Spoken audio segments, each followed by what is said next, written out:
Foraging for decorations is a fun fall activity that gets you outdoors even after your gardening for the year is done.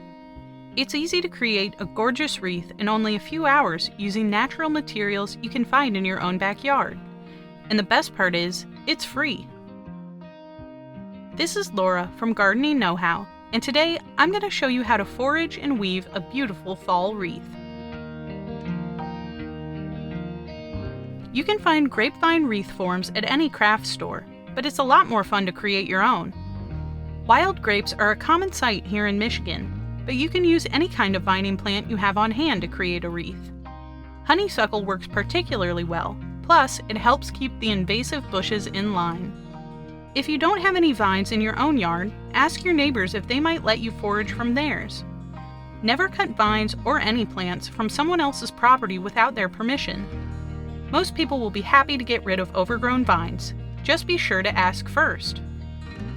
Once you've found a good patch of vines, get your pruners and start cutting. 3 to 5 foot lengths work best for wreath making, but you can always trim them shorter later on if you need. If your vines are still covered in leaves, the next step is to cut them off. Since it's a little bit early here, my vines are still mostly covered in leaves. This is fine, it just means a little more work before we can start weaving. Don't cut off any of the curling tendrils. They'll help hold plant material in place as you shape your wreath, plus they add lots of character. You'll need at least 10 to 12 vines to create a wreath, but of course that number can vary depending on the size. A bigger wreath will require more vines.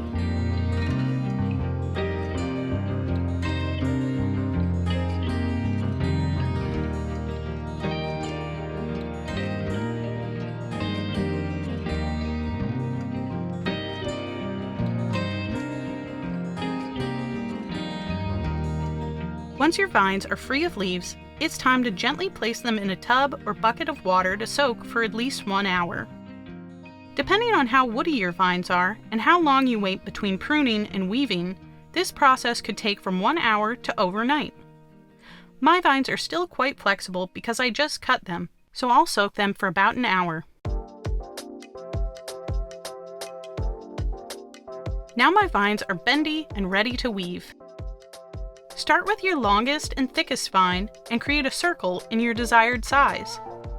Wrap the thin end over and through the looped vine to create the base of your wreath.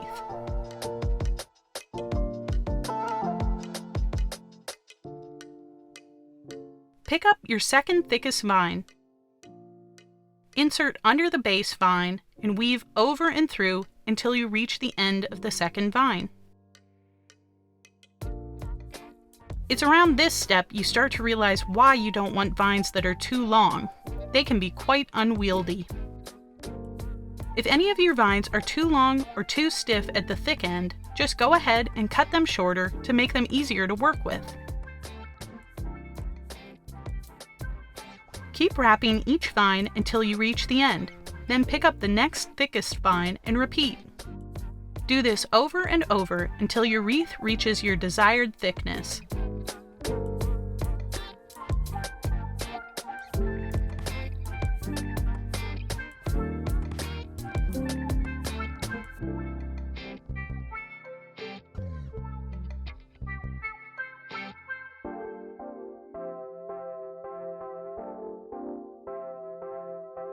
Each time you add a new vine, insert it about a hand's width away from the previous vine for a consistent and even look.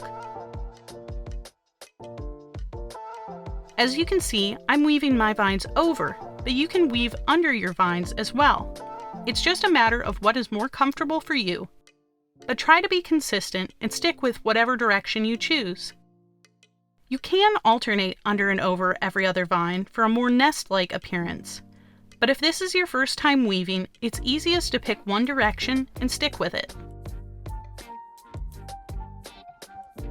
If you can't find grapevines in your neighborhood, willow, honeysuckle, kudzu, and even raspberry canes are all good for weaving as well. The best time to harvest vines is late fall through early winter, when leaves are falling and vines are starting to go dormant. If you harvest vines in late winter or early spring when the sap starts to flow, then your vines are likely to snap instead of bend. Using foraged vines keeps unruly or unwanted plants from taking over your yard and garden. Yet another benefit of creating your own wreath. Tuck in any unwanted pieces that are sticking out.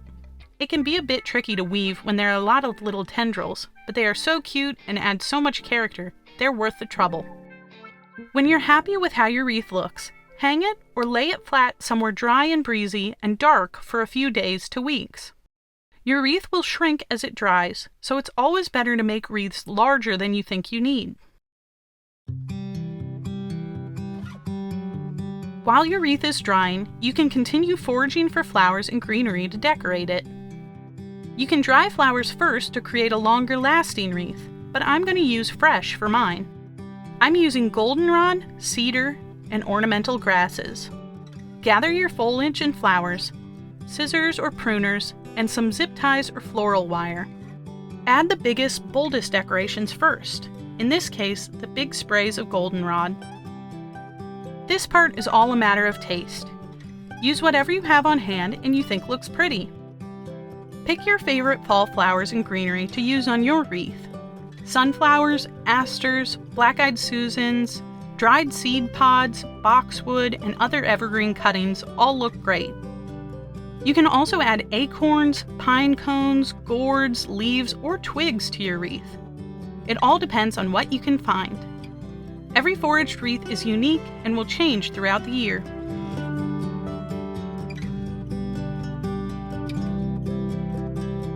Secure your flowers with zip ties to keep them safe and attached to your wreath base. You can also use the zip ties to help shape the flowers so they bend with the curve of the wreath.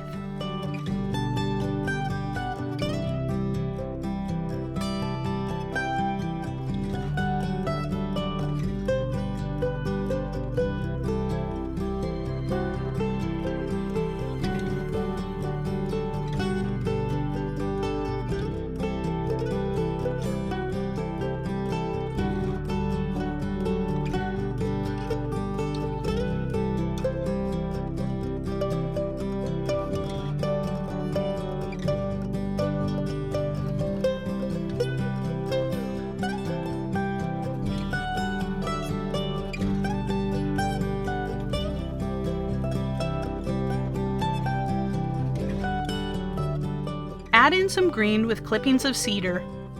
Weave the stems into the wreath frame or secure with more zip ties.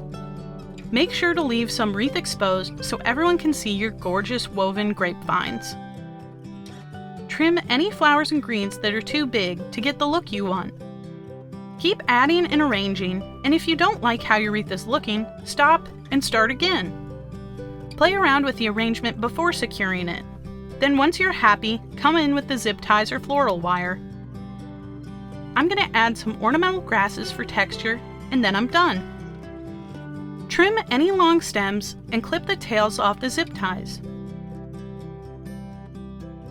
The fresh flowers on this one won't last forever, but that just means I'll have to go foraging again. Now the final step. It's time to hang your wreath. For more fall DIY decor, visit gardeningknowhow.com and click the link in the description to download our free ebook filled with fall craft ideas. Thanks for watching and happy gardening!